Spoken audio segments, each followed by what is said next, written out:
Another day, another video, another fragrance. I have here 5 fragrances. We have Wood Satin Mood, YSL Tuxedo, Zurge of Naxos, if I'm correct, Shane Annie, and Chaz Bond. Unfortunately, due to shipping problems, nag-leak yung mga fragrance na to. Pero yun nga, big shoutout to Din Fragrances for sending me these 5 fragrances. And yun na nga, they sent it to me to review. Honestly, by the way, ito nga pala yung shop nila. Yo! Yun na nga, I'm so excited to do this video since wala ako ng mga ito and I wanna blind sniff them without comparing it to the OG. We will, review this based on their smell itself. First on the line would be the Wood Satin Mood inspired by MFK Wood Satin Mood. Let's test it out. Wala pa. Pagka-open ko pa lang, to. Bago na. Ganda ng atomizer niya. Isa pa nga. Ganda. Yes. So, right from the start, it is a floral vanilla scent. A bit powdery. You know what this reminds me of? Mga soft boy. Yeah, it smells so nice, actually. I love the wood scent. Pagiging floral niya and pagiging sweet niya. I think this is a good scent for women. Maybe boys can wear this, pero sa mga soft boy lang. Yung mga typical na review lang ginagawa. You have here Wood Satin Mood. I like it. Next is Zerjoff Maxoff. So, testingin natin siya. Sa right hand ko na lang. Wow! Oh my God!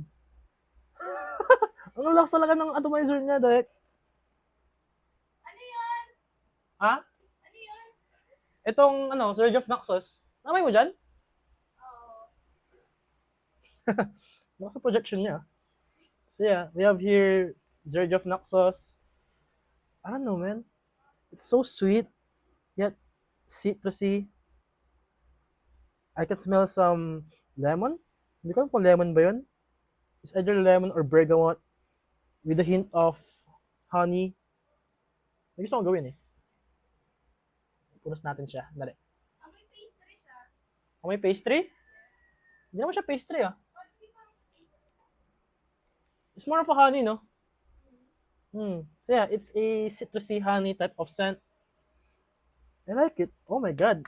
Mapapabili ata ako ng Zerjoff nito ah. God damn! Yeah. Zerjoff Naxos. Next is Chaz Bond. It's inspired by Bond number 9 Chaz Bond. And kasi natin siya. Layo na ako.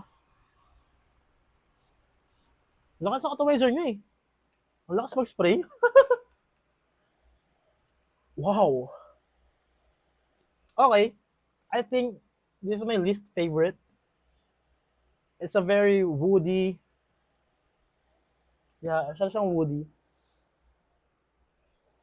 Woody, so mineral, masyado siyang plywood. Hindi seryoso ako. Amoy plywood siya. I think, medyo off sa akin kasi Chaz Bond. I think it's more of a acquired taste, kumbaga.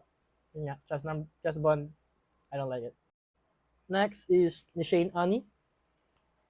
Of course, from the house of the Shane. Let's see. Sa mata ko, pucha. Sakit sa mata, gago ka. Hindi ko alam kung maganda ba tong atomizer niya or it's a blessing in a curse. What the fuck? What the fuck? It's a warm, spicy chocolate type of scent. A bit powdery. Ooh. May chocolate. Ganito, amoy mo yun? Amoy chocolate, no? The heck?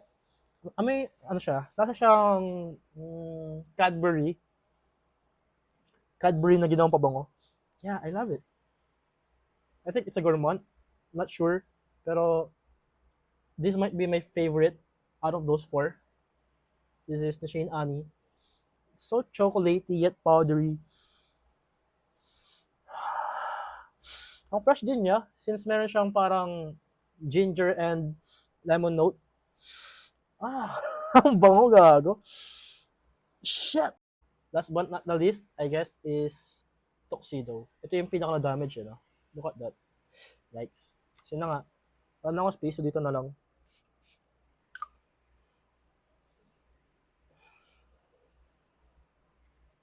Hmm. Ah, hindi ko gusto, pre. Ano siya? Amoy, amoy Vicks na matamis. Yeah, it's a peppery lemon type of scent. Hindi ko siya gusto. Parang siyang Vicks. It's fresh though. Yeah, it's a fresh type of scent na medyo matamis. I don't like it. Maybe, yun nga, hindi ko gusto. So yun guys, if I'll rank them from worst to best, this might be my worst two. The chest bond and tuxedo. Don't get me wrong, it smells nice. Kaso nga lang, hindi siya ganun, hindi ko siya ganun kagusto. I think it's an acquired scent. Maybe chest bond reminds me of Lelabo Santal 33. So, kalapit eh. Yun na nga. Pero ang pinaka-favorite ko is the Shane Annie. This one. Holy shit.